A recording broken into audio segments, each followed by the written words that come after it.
Hello, YouTube.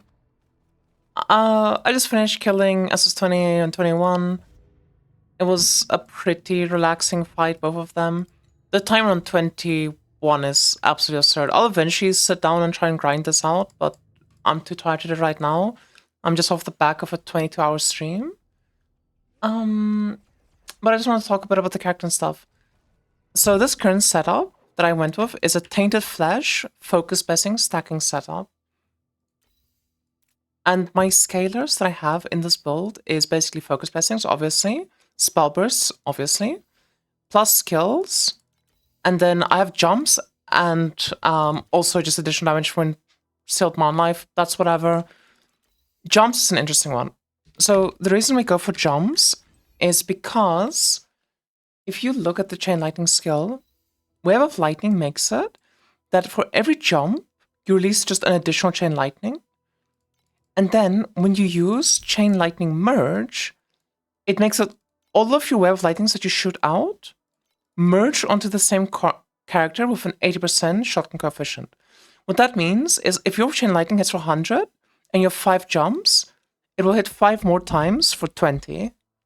So it's essentially double damage with 5 jumps. So that is a way we are scaling the jumps. I know some people get confused about like why jump and what's it good for.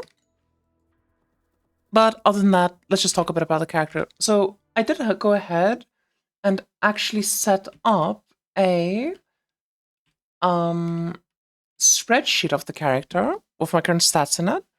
So this current character that we're looking at has 18.2 trillion DPS. I did go ahead and calculate all of this. I've been using the spreadsheet since I was at like 3 trillion or 2 trillion, where I put my character in. I kept testing in game and then editing the cogs and stuff, trying to figure out like what exactly, is right, what is wrong, until eventually I figured out like, I fine-tuned all the settings, found all the things I forgot to add and stuff. And from there on out, I've been building on the character as I've been upgrading it in real time. So I'm extremely confident that this is correct. And every time I've tested it, it has been exactly accurate. And yeah, let me just do a quick browse over the gear while I talk about it. So this character was really fun for me to play. I did decide to do it in a very strange manner, where like usually the way that I would play a league like this is I would go like deck stacking, ZHP, maximum damage, just try to push as far as I could. This league, I instead focused on defenses because there was a new mechanic in the league called prisms, and the new prism that they brought out is Tainted Flesh. Now, what Tainted Flesh does is it converts all the damage you take into erosion damage, but it gives you minus 70% additional erosion res. And what that essentially means is that to get to 90 erosion res, you need to have 300% erosion res. And on top of needing 300% erosion res, we also need to find 30% max erosion res.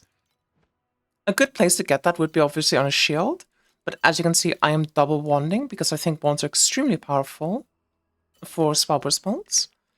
And instead to compensate for that, what I've done is I went and got 4 micros with 2% max erosion on it, as well as I got Euro memory, so 4% max erosion on all 3 of them. With the Kismets, you get 18, with Euro memories, you get 12, which adds up to 30 for 90 max res. Then on top of that, I'm going into the Steel Vanguard tree, which generally is a very bad tree. It doesn't really give us anything. But with the Prism Tainted Flesh, we have rolled it, which this took like 2,500 FE. This was so painful to roll, that all medium talents within the area gain 1% erosion res. All medium talents can be allocated 2 additional times. So what this does is all of these mediums that we can put 5 points into are also giving us 5 erosion res. And then this point, which usually gives 8% erosion res, now goes up to 40% erosion res and gives us an additional 5 on top of that. This tree alone, we are getting 67% erosion res. This is 67% of our erosion res, which that alone already makes it really easy to get max capped erosion res. Because if you look at our gear, we have 6 slots that can roll erosion res. 6 times 35, which is the maximum erosion res can roll on a T0. Plus 67, and then plus 12 from both rings, and we're already at 300. But obviously, I don't have everything, you know, perfectly defined to 35. So to get that last bit of erosion res, I have this belt that has movement speed erosion res on it. And I also have this fallen starlight with 4% erosion res on it. I don't need the strata, I think. Yeah, I'm so capped without the starlight, just with the belt. But the starlight was a nice pickup. And I was quite excited to see it with erosion res. And then on top of that, for mobility, I obviously care a lot about my movement speed and stuff. Please select the calibration intensity for invincibility. You know, Bing 2 is a very fast character. We go up to like 250 to 70% movement speed, and then we drop down. Down to 210, which not the greatest. I've definitely had this character faster. But, you know, I might probably change stuff that I don't realize. The way we did this is we have movement speed on belt, movement speed implicit on boots, movement speed tier 0, and hasten. All three of these on boots, and hasten gives us 8% additional movement speed, as well as giving us 10% movement speed from the T0 mod. Which makes the build feel pretty good. On top of that, I'm using blurry steps. And I'm using Preserve of Eternity, which is giving me an extra 40%, no, 46% movement speed. Another option we have, which I'm probably going to start doing, I kind of just forgot about this option, is use backup power, which is going to give us another 30% movement speed. Which is going to allow us to consistently maintain to 50%. And then when we proc our year trait, we're going to spike up to 318. Which feels really good. Now, other than having 90 max res for defenses, I'm also doing mega stacking.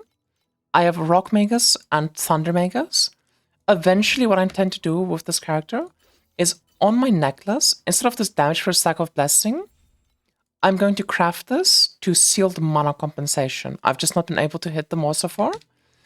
And I'm going to replace restrain with protection field, restrain with protection field, as well as replace one seal conversion with precise superpower, because we'll be able to, with the sealed mana compensation, we'll be able to fit in all three, like do both 50% auras and our megas on life, and then only the rock megas has to be sealed into our life, which gives us like an extra 1,000 life, you know. So not only do you get more megas effect, but also get 1,000 extra life, which is just more hit pool, which is always good. And for my Deal Kismets, I did go with Erosion Megas and Fire Megas. And I do plan on buying Undetermined Kismets with mediums on them, and then putting the Ice Megas on them. Because I do think that even though the build feels pretty good, we have access to restore 10% of life when you activate powers from Salt River. We also have access to restore 3% life on kill through Magister, but it never hurts to have even more layers of defense and even more layers of healing. Especially when you have damage cap already, it's really nice to just become so tanky that nothing can touch you. So, let's talk a bit about damage. Bing 2 or Brat 2 has an pretty rough early game. Like any spellcaster, she's just not very good early on. But she scales insanely well, to the point where most of my gear is actually not really focused on offense. A lot of it's defense, you know? Defense, defense. Defense, defense. Defense, one defense on both rings. Movement speed, defense. Defense, damage, defense. You know, it's like a lot of my gear is not actually focused on damage. You know, you look at my hero memories, max erosion res, max erosion res. You look at my kismets, max erosion res. Because you don't need that much damage on this character to be able to like reach where did I put this now? I don't know where I put this shit now. Oh, you don't need that much damage on this character to like reach 15 trillion. And even going from 15 trillion to like 70 trillion, 75 trillion to like go over damage cap so that you can kill you know, so you can do like harder map mods and stuff, is really easy. It's just so powerful to scale. And the main reason for that power is because with barely trying, I'm hitting 25 times a second. You know, because when you're hitting the dummy, right? And you have 9 spell burst, like 9 spell burst, 9 spell burst. And you have a spell burst charge speed of 0.36 or 0.39 if I don't use mobility skill. You know, you very, very quickly reach the damage cap of hitting 30 times a second. And when you're hitting 30 times a second, all you need to do is just make your damage just do a slight amount.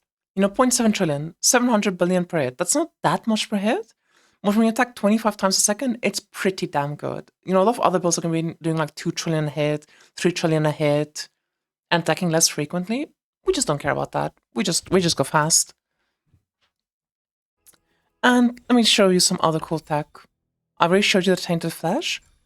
Another cool thing we did is we got an inverse image with 50% all reflected legendary media and talent effects. Now, this 50%, you would assume if you have +1 spell burst and it gets reflected, it would be +1. But this 50% actually rounds up. So this is seen in the game as 1.5, which gets rounded up to 2 max spell burst. So this inverse image is actually giving us 2 max spell burst instead of 1 max spell burst. It's giving us 7.5% crit damage, 18% int, and we're generating 2 focus blessings instead of 1, but this obviously doesn't matter. Which is really powerful. But also the way that this like transforms your tree allows you to be extremely efficient with your points and get a lot of points into like cast speed, crit, damage, and even life. The next piece of tech that I did is, so we're obviously playing lightning to cold. The only way we can utilize Israfels, because it does cold damage, is playing lightning to cold. And cold damage is one of the strongest damage types in the game. Well, there's no reason we don't just use a Thunder Spike. Because most of our damage scaling is just lightning damage scaling. We're scaling a lot of lightning. We're scaling a lightning skill. We're scaling lightning damage. If we equip a Thunder Spike in a second link, and we link it with a rhythm, even though all our damage is cold, this Thunder Spike is just going to be hitting the target dummy and giving us 10 num stacks.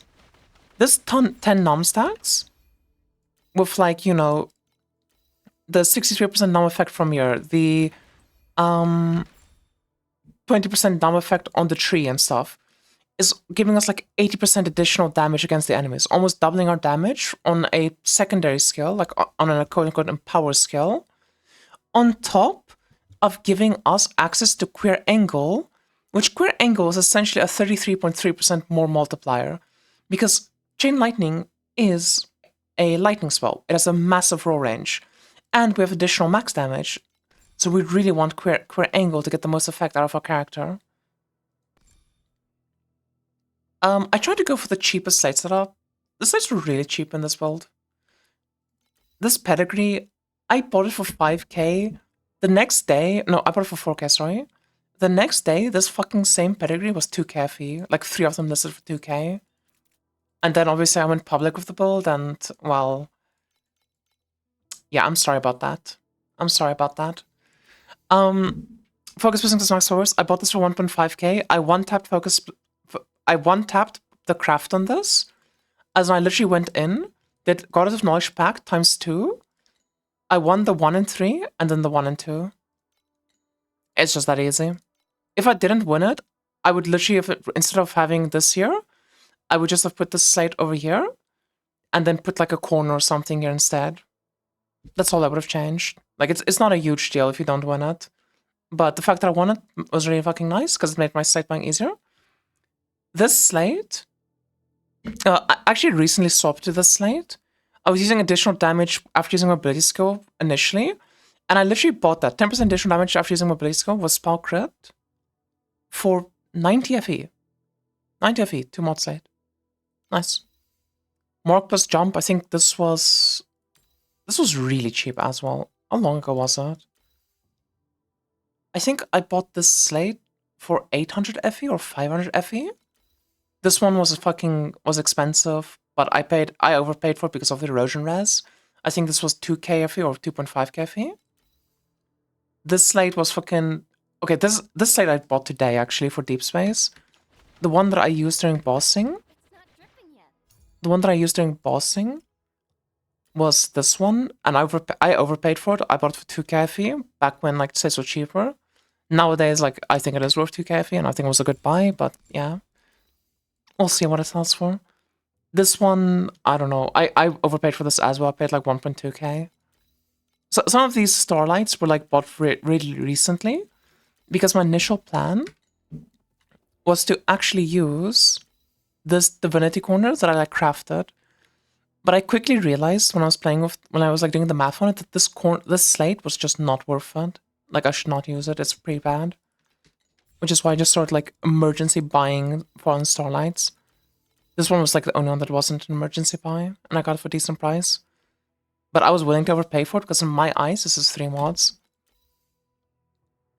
Also, really insane pedigree. Really happy about that. But yeah, I think that's gonna be all from me. I don't think that there's anything else too interesting to say.